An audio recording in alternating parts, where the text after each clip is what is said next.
అమ్మ ఒరోసి, ఈ టైంలో వచ్చి మిమ్మల్ని ఇబ్బంది పెడుతున్నానని అనుకోవద్దు. అమ్మయ్యా, పెద్దమ్మ ఏం వినలేదనుకుంటా.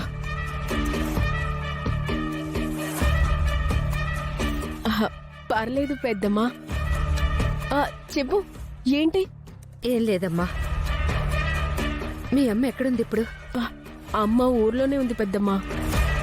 మా అన్నయ్య వదిన దగ్గర ఉంది. మా అన్నయ్య వ్యాపారం మొదలు పెట్టారు కదా. అవునా? కానీ నాకొక విషయం తెలుసుకోవాలనుందమ్మా. ఏంటి పెద్దమ్మా? మావయ్య గారు చనిపోయారు కదా, కానీ అది మామూలు మరణం కాదని తెలిసిందమ్మా. త్రిపుర ఫోన్ చేసినప్పుడు నాకు విషయం మొత్తం చెప్పింది.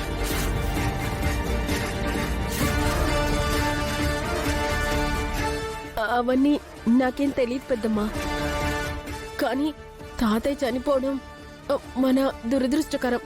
అవునమ్మా, తాతయ్య చనిపోవడం, మన కుటుంబం విడిపోవడం, ఇప్పుడేమో అక్క ఇలాగా. నాకేం అర్థం కావట్లేదు. నువ్వు అవన్నీ ఎక్కువ ఆలోచించొద్దు. నువ్వు వెళ్ళి పడుకోపో. అలాగేనమ్మా. కానీ మీ తాతయ్య చనిపోవడం, త్రిపుర ఇల్లు వదిలి వెళ్ళిపోవడం, ఇవన్నీ చూస్తుంటే అసలు నాకేం అర్థం కావట్లేదమ్మా. వీటన్నింటికీ మాత్రం నా కూతురు త్రిపుర సరైన సమాధానం చెప్తుంది. ఆ నమ్మకం అయితే నాకుందమ్మా. సరే అమ్మా, ఉంటాను. మిమ్మల్ని ఏమి ఇబ్బంది పెట్టలేదు కదా? అయ్యో, అదేం లేదు అత్తయ్య గారు, మాకే ఇబ్బంది లేదు. సరే.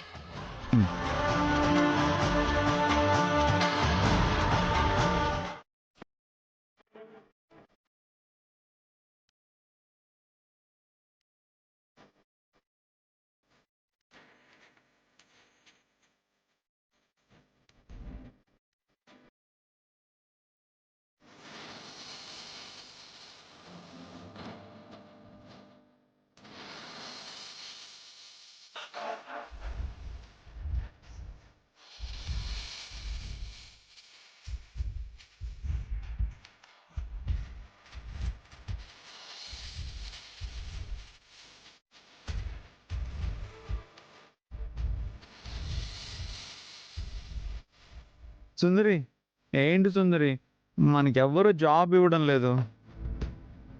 నాకు ఎక్స్పీరియన్స్ ఉన్న టీచర్ జాబ్కి సర్టిఫికెట్స్ లేవు. మిగతా జాబ్స్కి ఏమో ఎక్స్పీరియన్స్ అడుగుతున్నారు. ప్రస్తుతానికి మన ఇల్లు గడవాలంటే మనకు ఆదాయం వచ్చే మార్గం ఏదో ఒకటి చూడాలి బాలగారు. ఆ భగవంతుడి దారి చూపించాలి. రండి.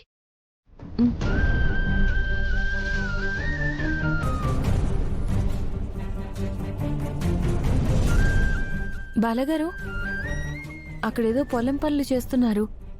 ఏదైనా పని దొరుకుతుందేమో అడుగుదాం పదండి.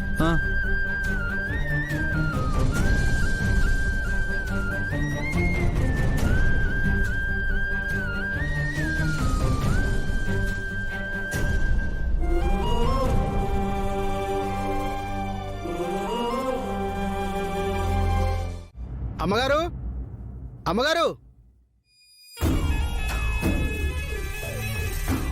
ఏంట్రా సీనయ్య, ఇట్టా వచ్చావు? అమ్మా, మీ కాడ పొలం పత్రాలు ఎట్టి డబ్బు తీసుకున్నాను కదా, ఆ డబ్బు తిరిగి ఇవ్వడానికి వచ్చానమ్మా. ఇదిగోండి డబ్బు. అజ్జి బాబోయ్, ఎంత డబ్బు ఎలా సంపాదించావురా? ఈసారి శివయ్య బాగా కనికరించాడండి. పంట బాగా పండింది. ఆహా. ఇదిగోండి మీకు ఇవ్వాల్సిన అసలు వడ్డీ. లెక్కెట్రా. ఒరే నర్సీ, అమ్మగారు, సీనయ్యకి మంచినీళ్ళు తీసుకురారా. అలాగే అమ్మగారు.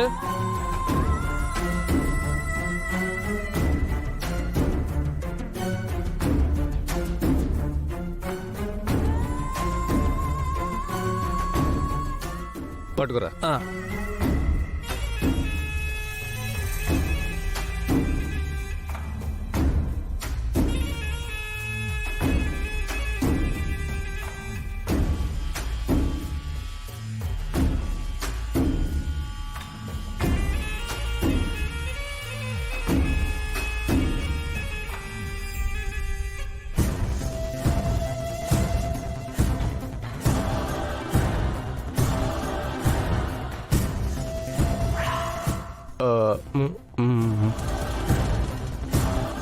వీడిది రోడ్డు పక్కన పొలం.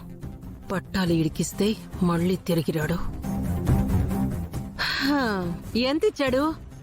3,50,000 ఇచ్చాడు. ఆ, ముందు అసలు 2 లక్షలకి 1,50,000. 2 సంవత్సరాల వడ్డీతో కలిపి 3,50,000. అబ్బా, లెక్కలు బానే వేసావురా. కానీ నా దగ్గర ఎన్ని సంవత్సరాల్లో అప్పు తీరుస్తానని డబ్బు తీసుకెళ్ళావు? సంవత్సరంలో అమ్మా. ఎన్ని సంవత్సరాలకి అప్పు కడుతున్నావు? 2 సంవత్సరాల తర్వాత అమ్మా. మరి చెప్పిన టైం దాటింది కదేటి?